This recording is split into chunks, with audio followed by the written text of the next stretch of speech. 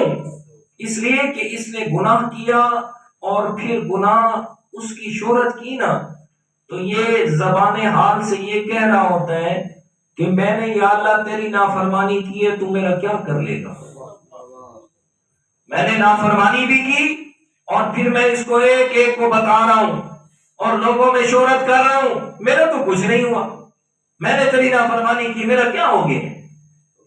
تو فرمایا یہ گناہ کرنا، گناہ کرنے کے بعد پھر اس کی شہرت کرنا، اس پہ فخر کرنا، لوگوں کے سامنے آ کے بیان کرنا، فرمایا یہ ایسا بڑا جرم ہے کہ اس مجرم کو اللہ تعالیٰ نے کبھی معاف نہیں کرنا۔ اور سنیے گا میرے پیارے، یہ عام طور پر ہمارے ماحول کے اندر یہ چیز عام ہو چکی ہے، اور جب سے یہ سوشل میڈیا عام ہوئے نا، اس نے تو اس بات کو بالکل واضح اور عیاں کر دیا ہے۔ لوگ کیا کرتے ہیں، موسیقی کی محفلوں میں جاتے ہیں، خود کرواتے ہیں موسیقی کی محفلیں، اور وہاں بے حیا عورتوں کو بلواتے ہیں اور بلوا کے جناب سارے کام کروائے اور ساتھ میں لائیو بھی چلایا، پوری دنیا کو دکھایا، پوری دنیا کو جا رہا ہے جی۔ تو یہ گناہ کی تشہیر نہیں تو اور کیا ہے؟ اور پھر گناہ پر اکڑ پن اور فخر نہیں ہے تو کیا ہے؟ اور یہ لوگ ان احادیث کے اندر آتے ہیں، یہ جو میں نے ابھی عرض کی ہے۔ اور پھر اور سنیے گا کہ جو آدمی، یہ میرے نوجوان بیٹھے ہیں اور کچھ ادھیڑ عمر لوگ بھی بیٹھے ہیں، ناراض نہیں ہونا، لیکن کیا ہے، اللہ کے پیارے پیغمبر کی حدیث مبارک ہے، اس کی واضح جو مقاصد ہے وہ تو میں نے آپ کو بتانے ہیں۔ اور میرے پیارے، ہاں، داڑھی کا منڈوانا، داڑھی کا منڈوانا یہ اس حدیث پاک کی ضمن میں آتا ہے کہ جس کے بارے میں میرے پیغمبر نے فرمایا کل امتی معافن الا المجاہرین، سب کی معافی ہے لیکن جو علل اعلان گناہ کرنے والا ہے، گناہ کر کے اس پر فخر کرنے والا ہے، اس کو معافی نہیں ملے گی۔ تو اس لیے میرے دوستوں، سب کچھ نیکیاں وہ نام اعمال میں جاتی ہیں، لیکن ایک داڑھی والی میرے پیغمبر کی وہ سنت ہے جو قبر میں انسان کے ساتھ جاتی ہے، جی، انسان کے ساتھ جاتی ہے۔ اس لیے میرے نوجوانوں، جب پہلے بھول ہو گئی تو ہو گئی، جو کچھ بھول چوک میں جس طرح گناہ ہو گیا سو ہو گیا، اپنے آپ کو اپنے رب کا تابع فرمان بناتے ہوئے صرف اس کی رضا کے لیے، نہ سوچیں یہ بات کہ لوگ کیا کہیں گے، نہ سوچیں یہ بات کہ جناب لوگ تانا دیں گے، ہوں تو مولی بڑھ گئے، فلاں ہو گیا اور فلاں ہو گیا، ساری باتوں کو چھوڑ کے اپنے پیغمبر کی سنت سمجھ کے رب کی رضا کے لیے یہ بال اپنے چہرے پہ برداشت کریں، اور پھر دیکھیں کہ اللہ تعالیٰ آپ کی زندگی میں کتنی عزت لے کے آتا ہے، اور کتنے ایسے گناہ جو اس داڑھی کی وجہ سے انسان وہ نہیں کرتا۔ چہرے پہ سنت رسول ہے، کوئی بھی موسیقی کی محفل ہے، کوئی ایسے بد کردار جگہ ہے، انسان نہیں جاتا، چاہتے ہوئے بھی نہیں جاتا، دل کر رہا ہوتا ہے، خواہش کر رہی ہوتی ہے کہ جانا ہے یار، وہ مزہ ہوگا، یہ ہوگا، وہ ہوگا، لیکن نہیں جاتا۔ کیوں نہیں؟ یار چہرے پہ سنت رسول ہے، لوگ کیا کہیں گے، داڑھی رکھ کے تجھے شرم نہیں آتی؟ جی، تو یہ داڑھی کی برکت ہے کہ وہ اس گناہ سے بچ گیا۔ اچھا، تو وہ عورت قبیلے جو ہے نا، اللہ کے پیارے پیغمبر نے حکم فرمایا اور میں لے جاؤ اسے اور اس پر زنا کی حد جاری فرما کر دو۔ اور شادی شدہ عورت کی زنا کی حد کیا ہے؟ اس کو زمین میں سینے سے نیچے تک دبا کے دور سے کھڑے ہو کے پتھروں سے مارنا ہے، سنسار کرنا ہے۔ کیوں؟ تاکہ دوسرے لوگوں کے لیے عبرت بنے۔ اور حکم فرمایا وَلْيَشْهَدْ عَذَابَهُمَا طَائِفَةٌ مِّنَ الْمُؤْمِنِينَ، فرمایا اور مومنوں کی ایک جماعت اس گناہ پر سزا دیتے وقت موجود ہونی چاہیے، تاکہ کتنے ایسے لوگ جو اس گناہ کی طرف رغبت کر رہے ہوں گے، جب گناہ کی سزا کو دیکھیں گے تو اس سے رک جائیں گے۔ فرمایا عورت کو پتھر مار مار کے قتل کر دیا گیا۔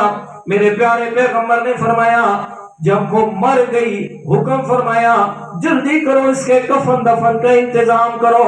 اور میرے پیارے پیغمبر نے حکم فرمایا لے آؤ اس کا جنازہ، میں خود پڑھاتا ہوں۔ جیسے ہی سامنے آئی ہے، حضرت عمر فاروق رضی اللہ تعالیٰ عنہ نے فرمایا اتصلی یا رسول اللہ قد زنت، یا رسول اللہ اس عورت کا آپ جنازہ پڑھائیں گے حالانکہ اس نے زنا اور بدکاری کی ہے۔ اللہ کے پیارے پیغمبر نے فرمایا عمر ہٹ جا، اس کی توبہ کرنا۔ فرمایا اللہ تعالیٰ کو اتنا پسند آئے اگر اس کی توبہ مدینہ شریف کے 70 گناہگاروں پہ تقسیم کی جائے تو وہ بھی بخش دیے جائیں گے۔ فرمایا یہ میرے رب کی رحمت ہے کہ رب نے دنیا میں ہی اس کو معاف فرما دیا، اور اس کی یہ تڑپ کہ اس گناہ کے ساتھ میں اپنے رب کے سامنے کیسے حاضر ہوں گی، وہ رب دیکھ رہا ہے، اور اس کے دیکھتے ہوئے میں اتنا بڑا گناہ کر گزری ہوں، پر میں کیسے اس کے سامنے جاؤں گی۔ اللہ تعالیٰ فرماتے ہیں یہ اتنا بڑا گناہ زنا والا ہو گیا، لیکن سچے دل سے میری رحمت پہ یقین رکھ کے اور امید رکھ کے آ جانا، گناہگار ہے، بڑے سے بڑا ہے، پریشان نہ ہو، میں اللہ تعالیٰ کی رحمت تمہیں کبھی بھی مایوس نہیں کرے گی۔ وہ مالک کتنا بڑا مہربان ہے۔ حدیث قدسی ہے، اللہ تعالیٰ کے پیارے پیغمبر فرماتے ہیں، فرمائے ایک بوڑھا گناہگار، فرمائے ساری زندگی رب کی نافرمانیوں میں گزارنے والا، اب زندگی کی شام ہو گئی، بال بھی سفید ہو گئے، کانوں سے شنوائی چلی گئی، آنکھوں سے بینائی ختم ہو گئی، اولاد بھی چھوڑ گئی، اور سب سے بڑا المیہ کہ بڑھاپے کی وجہ سے کما نہیں سکتا، جیب بھی خالی ہو گئی۔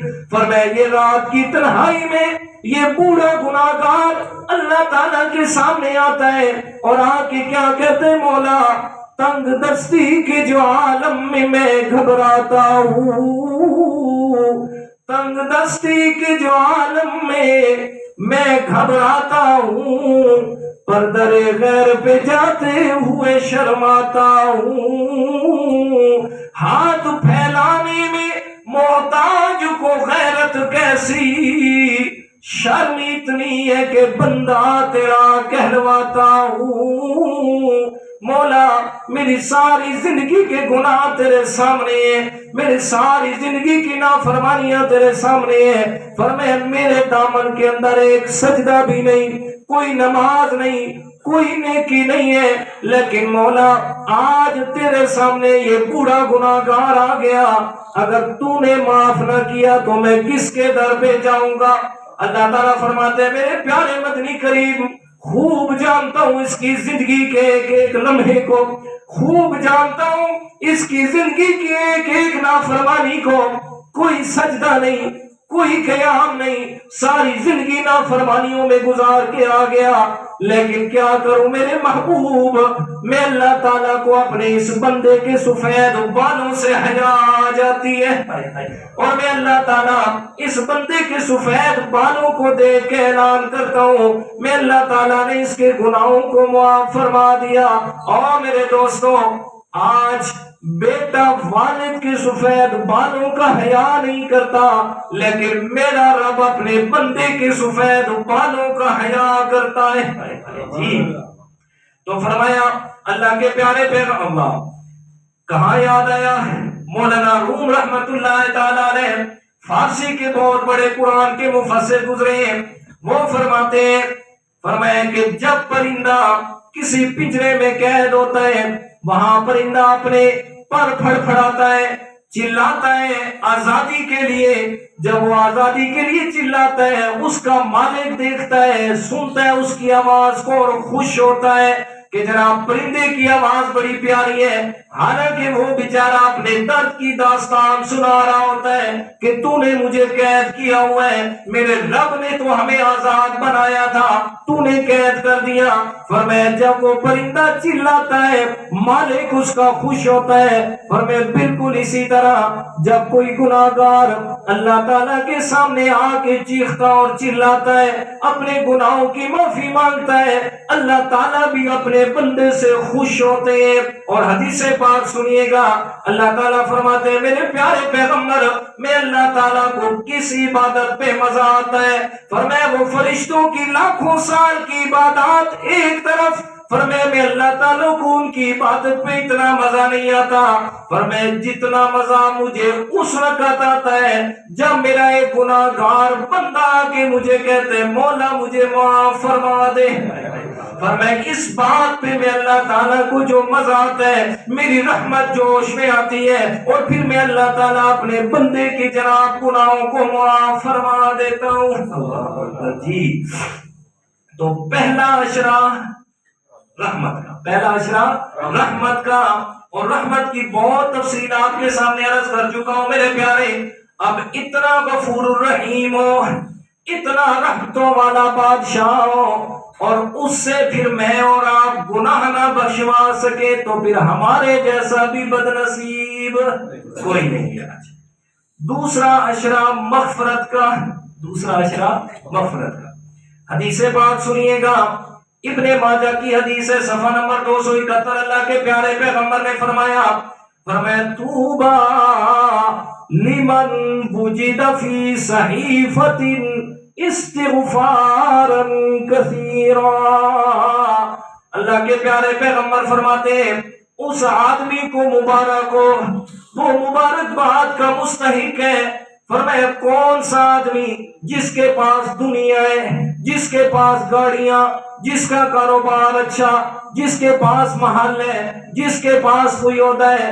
فرمایا نہیں نہیں نہیں نہیں او دنیا والوں، اس کو مبارک نہیں، یہ تو ساری چیزیں امتحان ہے۔ کیا ہے جی؟ یہ تو امتحان ہے۔ جتنا زیادہ مال ہوتا جائے گا اتنا امتحان سخت ہو جائے گا، جتنا مال و دولت زیادہ ہوگا قیامت کے دن اتنا حساب زیادہ ہوگا۔ حدیث مبارک ہے، اللہ کے پیارے پیغمبر نے فرمایا میری امت کے غریب لوگوں، امیر لوگوں سے سینکڑوں سال پہلے جنت میں جائیں گے۔ جی سینکڑوں سال پہلے جنت میں جائیں گے۔ اس لیے میرے پیارے اگر کوئی غریب ہے نا، غربت میں وقت گزار رہا ہے، 2 ٹائم کا کھانا مشکل سے بنتا ہے، تو اللہ کا شکر ادا کرے، شکر ادا کرے۔ اس لیے کہ اللہ کے پیارے پیغمبر نے غربت کو پسند فرمایا ہے۔ فرمایا اللہم اجعل رزق آل محمد قوتا۔ مولا میں تجھ سے دعا کرتا ہوں میرے رزق کو تھوڑا کر دے، میرے رزق کی فراوانی نہیں چاہتا، ایک وقت کا کھانا دے اور دوسرے وقت میں پیغمبر کو بھوکا رکھ، تاکہ میں پیغمبر ان لوگوں کا بھی خیال کروں جو میری امت کے غریب لوگ ہوں گے۔ فرمایا اللہ کے پیارے پیغمبر نے اپنے آپ کو غرباء کے اندر رہنا پسند فرمایا ہے، اور اکثر دعا فرمایا کرتے تھے مولا اللہم احیینی مسکینا وامتنی مسکینا واحشرنی فی زمرۃ المساکین۔ مولا مجھے زندہ رکھنا تو غریبوں میں، میری موت آئے تو غریبوں کے اندر آئے، اور قیامت کے دن مجھے زندہ کر کے اٹھانا تو میرا شمار غریبوں میں ہونا چاہیے۔ لیکن دوسری طرف یہ مطلب نہیں ہے کہ جنہیں اللہ نے مال و دولت دیا تو وہ اچھے نہیں ہیں، نہیں، وہ بھی اچھے ہیں۔ کہ وہ کب اچھے ہیں؟ کہ جب وہ اپنا مال و دولت کماتے بھی جائز ذرائع سے ہیں اور لگاتے بھی جائز ذرائع سے ہیں، جی تو ان کا مقام بھی اللہ کے ہاں بڑا ہے، یہ نہیں ہے کہ کم ہے۔ اچھا اللہ کے پیارے پیغمبر نے فرمایا طوبی لمن وجد فی صحیفۃ، اس آدمی کو مبارکباد ہو۔ فرمایا کون سا خوش نصیب کہ جسے میرے پیارے پیغمبر فرما رہے ہیں آپ کو مبارک ہو۔ فرمایا وہ آدمی لمن وجد فی صحیفۃ استغفارا کثیرا، فرمایا وہ آدمی کہ جس کے نام اعمال میں استغفار زیادہ پایا گیا۔ کیا زیادہ پایا گیا جی؟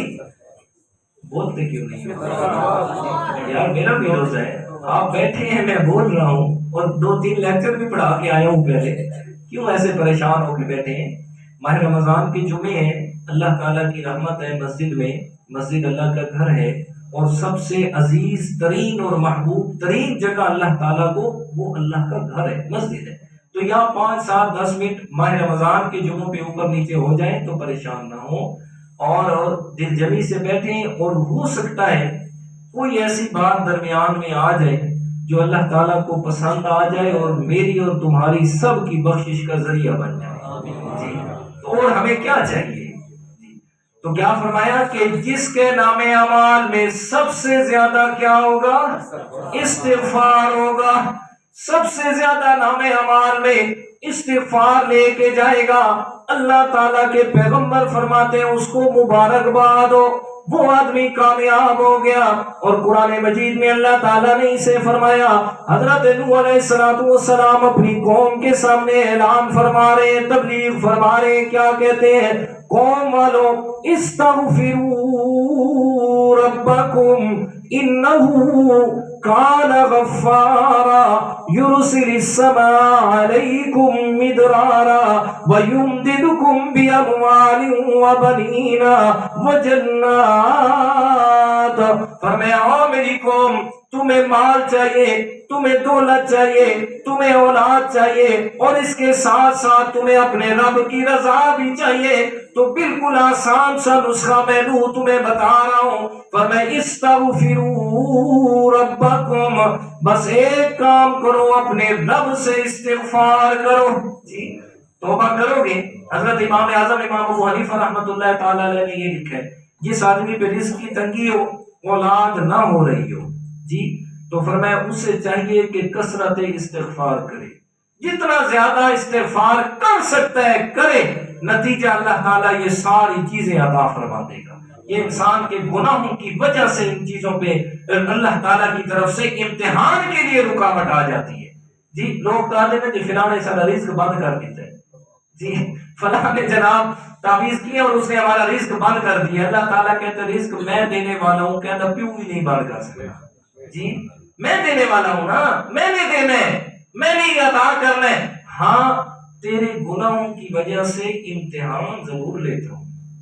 وما اصابکم من مصیبت فبما کسبت ایدیکم، فرمایا وہ جتنے بھی تمہارے اپنے کرتوت ہیں نا، ان کی وجہ سے تمہارے اوپر امتحان ضرور آتا ہے، لیکن اس کا یہ بھی مطلب نہیں ہے کہ اتنا میں اللہ امتحان دے دوں کہ جو تمہارے کیا کہتے ہیں اسے بس میں ہی نہ ہو، اس کو برداشت کرنا۔ فرمایا نہیں، ظہر الفساد فی البر والبحر بما کسبت ایدی الناس لیذیقہم بعض الذی عملوا لعلہم یرجعون۔ سارے گناہوں پہ پکڑ نہیں کرتا، اگر سارے گناہوں پہ پکڑ ہوتا ہم تو ایک کھانے کے بھی مستحق نہ ہوں، جی تو ایک لقمے کے بھی مستحق نہ بنے ہم۔ فرمایا بعض گناہوں پہ پکڑ کرتا ہوں، اور مقصد بھی کیا ہے؟ لعلہم یرجعون، تاکہ تو دوبارہ میں اللہ کی طرف آ جائے، بس یہ۔ اچھا جی فرمایا طوبیٰ لمن وجد فی صحیفۃ استغفارا کثیرا، جس آدمی کے نام اعمال کے اندر سب سے زیادہ استغفار پایا گیا وہ آدمی مبارکباد کا مستحق ہے۔ اور دوسری حدیث پاک ابن ماجہ کی سنیے گا، ان اللہ تبارک و تعالی یقول یا عبادی کلکم مذنب الا من عافیت تسالونی المغفرہ فأكفر لكم ومن علم منكم أني ذو قدرة على المغفرة فاستغفروني بقدرتي غفرت لكم۔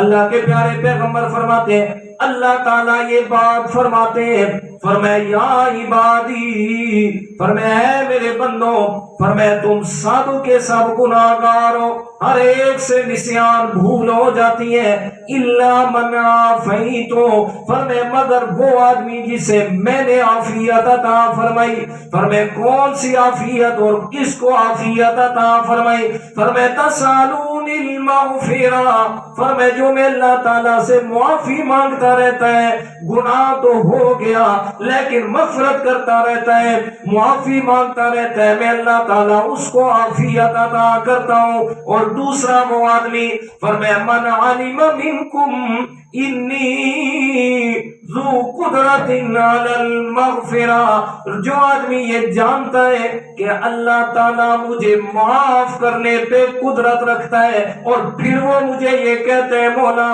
تو مجھے معاف فرما دے، اور تو معاف کرنے پہ قدرت بھی رکھتا ہے، اللہ تعالیٰ فرماتے ہیں غفرت لکم، میں ایسے آدمی کے سارے گناہوں کو معاف کر دیتا ہوں۔ جی تو اللہ تعالیٰ سے مانگے تو یقین سے مانگے، کس سے مانگے؟